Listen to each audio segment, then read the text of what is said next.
Assalamualaikum warahmatullahi wabarakatuh. Halo teman-teman, perkenalkan nama saya Dimas Raskan Haji. Saya perwakilan dari kelompok 2. Saya dengan NPM 295. Dan di sini saya akan memperkenalkan anggota-anggota dari kelompok 2. Yang pertama dari Evita Puspita Dewi dengan NPM 124, Irawan Sukma dengan NPM 134, Nita Dwi Rahayu April dengan NPM 143, Divani Aulia Hanif dengan NPM 154. Di sini saya akan membawakan pengantar tentang akidah agama Islam. Mungkin di sini kalian sudah sebagian ada yang tahu ya tentang untuk akidah agama Islam. Di sini pokok pembahasannya tentang pengertian akidah, ruang lingkup akidah, sumber dan fungsi akidah, prinsip-prinsip akidah. Mari kita masuk dari yang pertama untuk akidah agama Islam. Dimulai dari pengertian. Menurut bahasa merupakan sebuah kata yang berasal dari bahasa Arab, yakni akad, yang memiliki makna mampu menyimpulkan sesuatu.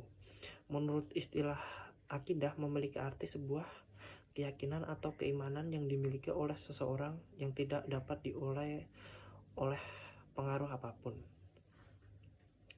Dan yang kedua, untuk ruang lingkup akidah sendiri dimulai dari ilahiyat, merupakan pembahasan yang berkenaan dengan masalah ketuhanan, khususnya membahas tentang Allah Subhanahu wa Ta'ala. Yang kedua, dari nubuat, merupakan pembahasan yang berkenaan dengan para utusan Allah Subhanahu wa Ta'ala, Nabi, Rasul Allah. Ruhaniyat untuk yang ketiga, merupakan pembahasan yang berkenaan dengan makhluk gaib, misalnya malaikat, iblis, dan jin.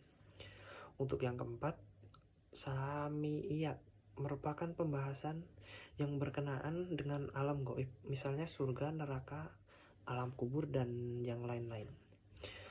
Untuk yang selanjutnya, sumber dan fungsi akidah. Sumber akidah Islam adalah Al-Quran dan As-Sunnah.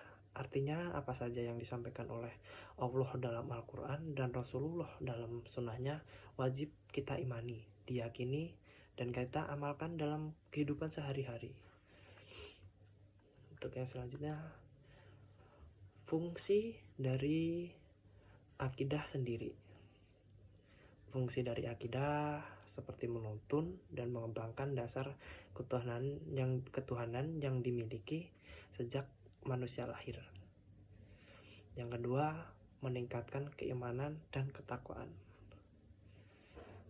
Seperti kita harus bertakwa kepada Allah Subhanahu wa Ta'ala sebagaimana kita telah mendapatkan rahmat dan hidayahnya. Yang ketiga, memberikan ketenangan dan ketentraman jiwa. Seperti kita ketika membaca Al-Quran pasti akan terasa lebih tenang ya. Dan untuk yang keempat, memberikan pedoman hidup yang pasti. Ini adalah salah satu pedoman bagi hidup kita, sebagai tujuan untuk hidup kita ya dari akidah ini. Yang kelima, membentuk pribadi yang seimbang, yaitu selalu berserah diri kepada Allah, baik suka maupun duka. Jadi kita harus bersyukur dan senantiasa selalu berserah diri kepada Allah, maupun dari kabar baik maupun duka. Dan juga sebagai asas persaudaraan kita. Untuk yang selanjutnya, dari prinsip-prinsip akidah.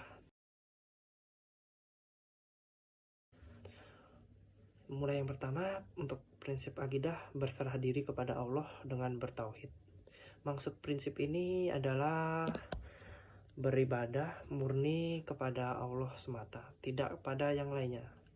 Jadi kita hanya percaya kepada Allah Subhanahu wa Ta'ala. Siapa yang tidak berserah diri kepada Allah, maka ia termasuk orang yang sombong. Untuk yang kedua, taat kepada Allah dengan melakukan ketaatan. Orang yang bertauhid berarti berprinsip pula menjalankan perintah Allah dan menjauhi larangannya. Ketaatan berarti menjalankan seluruh perintah dan menjauhi semua larangannya. Jadi tidak cukup menjadi seorang muwahhid, meyakini Allah itu diesakan dalam ibadah tanpa ada amal. Yang ketiga, berlepas diri dari syirik dan perilaku syirik. Jadi prinsip seorang muslim adalah ia meyakini batilnya kesyirikan dan ia pun mengkafirkan orang yang musyrik. Seorang muslim harus membenci dan memusuhi mereka karena Allah. Karena prinsip seorang muslim ialah mencintai apa dan siapa yang Allah cintai, dan membenci apa dan siapa yang Allah benci. Untuk yang selanjutnya, dari kesimpulan pengantar akidah Islam. Kesimpulannya, akidah Islam adalah keimanan yang teguh dan bersifat pasti kepada Allah dengan semua pelaksanaan kewajiban bertauhid dan taat kepadanya, beriman kepada malaikat-malaikatnya, rasul-rasulnya, kitab-kitabnya, hari akhir, takdir baik dan maupun takdir buruk. Jadi kita harus menerima itu semua dan mengamalkannya. Akidah yang benar akan melahirkan ketenangan dalam hidup, karena kehidupan dihiasi dengan syukur ketika kita mendapatkan berbagai nikmat dan sabar ketika kita sedang mendapatkan berbagai kesulitan. Dan kita juga harus sabar untuk menghadapi semua cobaan. Dan kita harus bersyukur ketika diberi kenikmatan oleh Allah Subhanahu wa Ta'ala.